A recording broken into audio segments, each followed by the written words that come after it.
At the end of this video, you should be able to identify activities and fields that involve the major areas within physics, and describe the processes of the scientific method.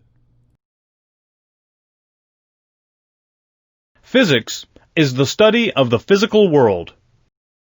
There are many branches of physics. Mechanics is the study of motion and its causes. Thermodynamics is the study of heat and temperature. Wave mechanics is the study of particular types of repetitive motions, such as the behavior of sound waves and other vibrations. Optics is the study of light rays undergoing processes such as reflection and refraction. Electromagnetism is the study of electricity, magnetism, and light. Relativity is the study of particle motion. It describes the space and time relationships necessary to make the laws of physics universally applicable.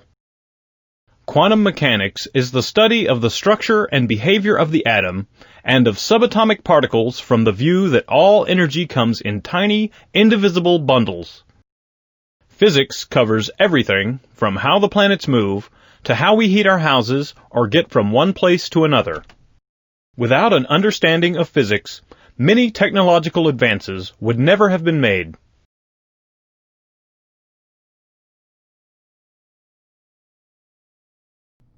Chapter 1, Section 1, What is Physics?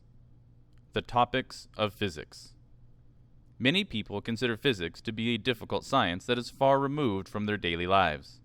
This may be because many of the world's most famous physicists study topics such as the structure of the universe or the incredibly small particles within an atom, often using complicated tools to observe and measure what they are studying.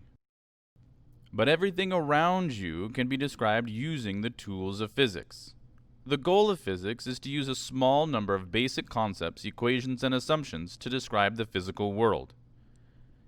These physics principles can then be used to make predictions about a broad range of phenomena. For example, the same physics principles that are used to describe the interaction between two planets can be used to describe the motion of a soccer ball moving toward a goal. Many physicists study the laws of nature simply to satisfy their curiosity about the world they live in. Learning the laws of physics can be rewarding just for its own sake. Also, many of the inventions and appliances, tools, and buildings we live in today are made possible by the applications of physics principles. Physics discoveries can often turn out to have unexpected practical applications, and advances in technology can in turn lead to new physics discoveries.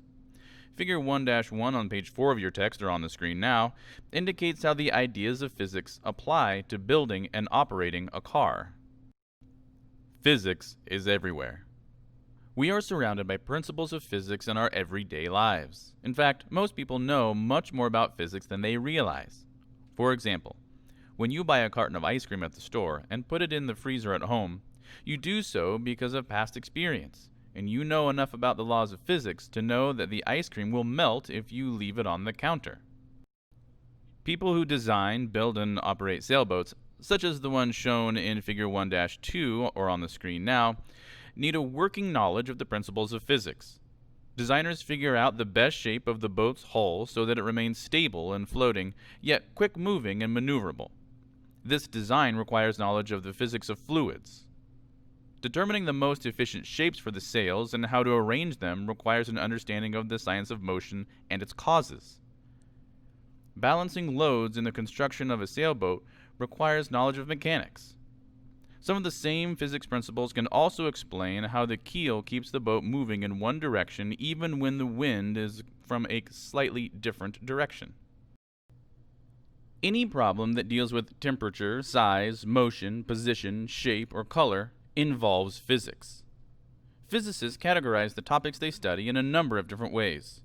Figure 1-3 on the screen now shows some of the major areas of physics that will be described throughout this course. The scientific method. When scientists look at the world, they see a network of rules and relationships that determine what will happen in a given situation. Everything you will learn in this course was learned because someone looked out at the world and asked questions about how things work. There is no single procedure that scientists follow in this work. However, there are certain steps common to all good scientific investigations. These steps, called the scientific method, are summarized in Figure 1-4 on page 6 of your text or on the screen now. This simple chart is easy to understand, but in reality, most scientific work is not so easily separated. Sometimes, exploratory experiments are performed as part of the first step in order to generate observations that can lead to a focused question. A revised hypothesis may require more experiments.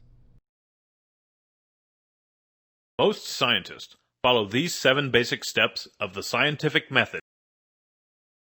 First, scientists make observations. For example, paleontologists observe fossilized dinosaur remains in order to learn about dinosaurs that once roamed the earth. A scientist's observations often lead to questions. Upon discovering a set of fossilized dinosaur bones, a paleontologist would likely ask, "What kind of dinosaur do these bones come from?" A scientist often investigates a question by forming a hypothesis. The paleontologist in this example hypothesized that the bones he observed come from a type of dinosaur that had not yet been discovered. Scientists test hypotheses by gathering data that can help determine whether the hypotheses are valid or not. A test to support the hypothesis that a new dinosaur has been discovered might involve measuring many different parts of the newly discovered bones. Then these measurements can be compared with those of bones from known dinosaurs. Once scientists finish their tests, they must analyze the results.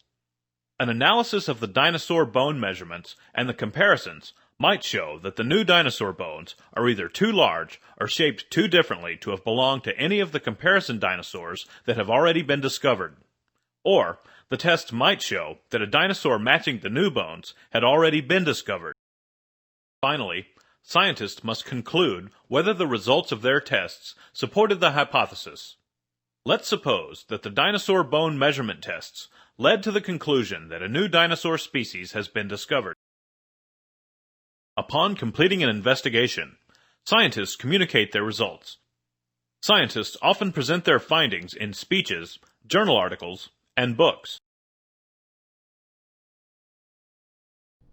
At this point, you should be able to identify activities in fields that involve the major areas within physics, and describe the processes of the scientific method.